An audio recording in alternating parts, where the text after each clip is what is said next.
ഇനി നമുക്ക് പഠിക്കാനുള്ള ഭാഗം ഇന്നാ ഖലഖ്നൽ ഇൻസാന മിൻ നുത്ഫത്തിൻ അംശാജിൻ നബ്തലീഹ് ഫജഅൽനാഹു സമീഅൻ ബസീറ.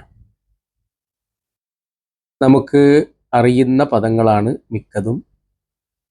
ഇന്നാ ഖലഖ്ന, തീർച്ചയായും നാം സൃഷ്ടിച്ചു, അൽ ഇൻസാന, മനുഷ്യനെ, മിൻ നുത്ഫത്തിൻ, ഒരു ഇന്ദ്രിയത്തുള്ളിയിൽ നിന്ന് അല്ലെങ്കിൽ ഒരു ബിന്ദുവിൽ നിന്ന്, അംഷാജിൻ, മിശ്രമായ കലർപ്പുകളായ. അപ്പൊ അംഷാജ് എന്നുള്ള പദം നമ്മളിവിടെ കൊടുത്തിട്ടുണ്ട്. അംഷാജ് അത് മഷജ എന്നുള്ള പദത്തിൽ നിന്നാണ് വന്നിട്ടുള്ളത്. മഷജ യംഷുജു മഷ്ജൻ ഫഹുവ മാഷിജ് വൽ മഫ്ഊൽ മംഷൂജ്. മഷജ ബൈനഹുമ എന്ന് പറഞ്ഞാൽ ഖലത്വാണ്, അങ്ങനെ കൂടിക്കലർന്നു. അപ്പൊ അംഷാജ് എന്ന് പറഞ്ഞാൽ അഖ്ലാത്ത്, കൂടിക്കലർന്നത്. മിൻ മഷത്തു ഷൈഅ ഇദാ ഖലത്തഹു, നമ്മൾ ഒന്നിലേക്ക് കൂട്ടി ചേർത്തിട്ടുണ്ടെങ്കിൽ പറയുന്ന വാക്കാണ്. അപ്പൊ ഇവിടെ ലി അന്നൻ നുത്ഫത മിൻ മനിയ്യിർ റജുലി വ മനിയ്യിൽ മർഅ, ഇവിടെ ഇന്ദ്രിയത്തുള്ളി എന്നതുകൊണ്ട് ഉദ്ദേശിക്കുന്നത്, അല്ലെങ്കിൽ കൂടിച്ചേർന്നത് എന്നതുകൊണ്ട് ഉദ്ദേശിക്കുന്നത്, പുരുഷന്റെ ബീജവും സ്ത്രീയുടെ അണ്ടവും കൂടെ കൂടിച്ചേർന്നിട്ടുണ്ട്. പിന്നീടുള്ള വാക്ക് നബ്തലീഹി എന്നാണ്. നബ്തലീഹി എന്നുള്ളത് ശ്രദ്ധിക്കുക, നാം പരീക്ഷിക്കാൻ വേണ്ടിയിട്ടാണ്. അപ്പൊ അതിന് നമുക്ക് മറ്റു പദങ്ങൾ, അതായത് നഖ്തബിറു, നബ്തലീഹി എന്നുള്ളതിന് നഖ്തബിറുഹു എന്ന് പറയാം, വനംതഹിനുഹു എന്ന് പറയാം. ഇതൊക്കെ ആ പദം കൊണ്ട് ആ പദത്തിന് ഉപയോഗിക്കുന്ന മറ്റു വാക്കുകളാണ്. വൽ ബലാഉ യകൂനു ഫിൽ ഖൈരി വശർ, പരീക്ഷിക്കുക എന്ന് പറഞ്ഞാൽ എന്താണ്? നമുക്ക് നന്മ നൽകിക്കൊണ്ട് അതുപോലെ തന്നെ തിന്മ നൽകിക്കൊണ്ടൊക്കെ പരീക്ഷിക്കും. അപ്പോൾ നമ്മൾ അതുമായി ബന്ധപ്പെട്ടുകൊണ്ടുള്ള വചനങ്ങളൊക്കെ കേട്ടിട്ടുണ്ട്. ഇൻഷാ അല്ലാഹ് വിശദീകരണത്തിൽ നമുക്കത് പറയാവുന്നതാണ്. അപ്പൊ ഇന്നാ ഖലഖ്നൽ ഇൻസാന മിൻ നുത്ഫത്തിൻ അംഷാജിൻ നബ്തലി ഫജഅൽനാഹു സമീഅൻ ബസീറ, കൂടിച്ചേർന്നുണ്ടായ ഒരു ബീജത്തിൽ നിന്ന് തീർച്ചയായും മനുഷ്യനെ നാം സൃഷ്ടിച്ചിരിക്കുന്നു, നാം അവനെ പരീക്ഷിക്കുവാനായിട്ട്. അങ്ങനെ അവനെ നാം കേൾവിയുള്ളവനും കാഴ്ചയുള്ളവനുമാക്കിയിരിക്കുന്നു.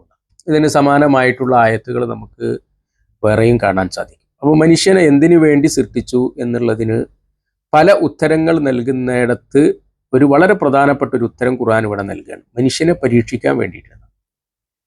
ഇപ്പൊ സൂറത്തു നഹ്ലിൽ അള്ളാഹ് പറയുന്നുണ്ട്, വല്ലാഹു അഖ്റജക്കും മിൻ ബുതൂനി ഉമ്മഹാതിക്കും ലാ തഅലമൂന ഷൈആ വജഅല ലക്കുമുസ് സമഅ വൽ അബ്സാറ വൽ അഫിദ ലഅല്ലക്കും തഷ്കുറൂൻ.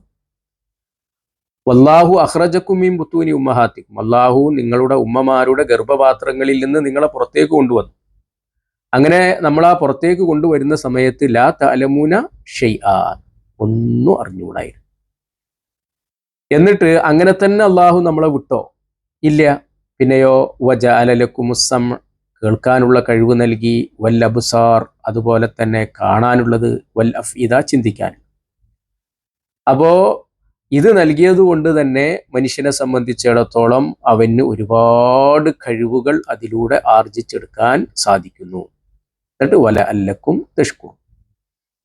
അപ്പോൾ അള്ളാഹു സുബ്ഹാനഹു തആല നമ്മളെ ഈ ദുനിയാവിലേക്ക് പറഞ്ഞയച്ചിട്ടുള്ളത്, ഖുർആൻ സൂറത്ത് മുൽക്കിൽ നമ്മൾ പഠിച്ചിട്ടില്ലേ, അല്ലദീ ഖലഖൽ മൗത വൽ ഹയാത ലിയബ്ലുവക്കും അയ്യുക്കും അഹ്സനു അമലാ, നിങ്ങളിൽ ആരാണ് നല്ലത് പ്രവർത്തിക്കുന്നത് എന്നറിയാൻ വേണ്ടിയിട്ടാകുന്നു എന്ന്. അപ്പോൾ ഇങ്ങനെ ഇതിനൊക്കെ വേണ്ടിയിട്ടാണ് അള്ളാഹു സുബ്ഹാനഹു തആല നമ്മളെ പറഞ്ഞയച്ചിട്ടുള്ളത് എന്നുള്ളത് ഇതിലൂടെയും പഠിപ്പിച്ചു തരികയാണ്. ഈ ആയത്ത് നമ്മൾ ഓതുമ്പോൾ ശ്രദ്ധിക്കേണ്ടുന്ന നിയമങ്ങൾ. അവിടെ നൂനിന് ഷദ് വന്നതുകൊണ്ട് നമ്മൾ മണിച്ചു ഓതണം.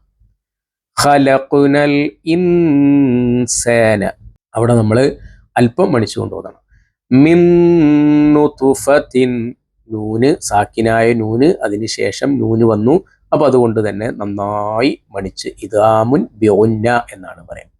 നുത്ഫത്തിൻ അംഷാജ്, അവിടെ നമ്മൾ ഇൽഹാർ ചെയ്തുകൊണ്ട് വ്യക്തമാക്കിയിട്ട് ഓതണം. എന്നാൽ അംഷാജിൻ നബ്തലീഹി എന്നുള്ളിടത്ത് നന്നായി മണിച്ചുകൊണ്ട് ഓതണം. സെമീഅൻ ബസീറ.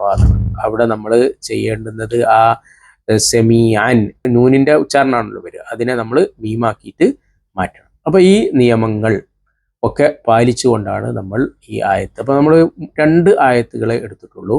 അപ്പോൾ ഈ 2 ആയത്തുകൾ വളരെ ഭംഗിയായിട്ടായിരിക്കണം നമ്മൾ പഠിക്കേണ്ടത്. ഇൻഷാ അല്ലാഹ് ബാക്കി നമുക്ക് അടുത്ത ക്ലാസ്സിൽ എടുക്കാവുന്നതാണ്. അല്ലാഹു സുബ്ഹാനഹു തആല അനുഗ്രഹിക്കും. هل أتى على الإنسان